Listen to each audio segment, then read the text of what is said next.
జనాభా ప్రాతిపదికన బీసీలకు స్థానిక సంస్థలలో బీసీలకు రిజర్వేషన్ కల్పించాలని సిపిఐ రాష్ట్ర కార్యదర్శి రామకృష్ణ డిమాండ్ చేశారు. బీసీలకు స్థానిక సంస్థలలో రిజర్వేషన్ కల్పించాలనే అంశంపై ఆదివారం రౌండ్ టేబుల్ సమావేశం నిర్వహించారు.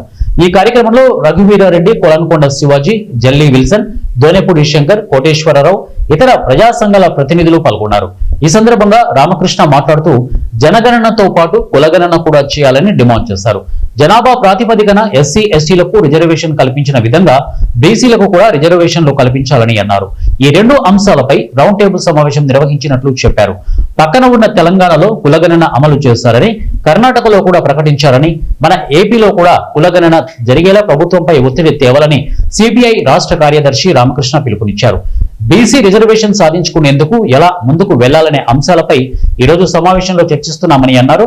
143 వెనుకబడిన కులాలు ఉండగా బీసీలకు స్థానాలు తగ్గించడం వల్ల బీసీలు పదవులు కోల్పోయారని చెప్పారు.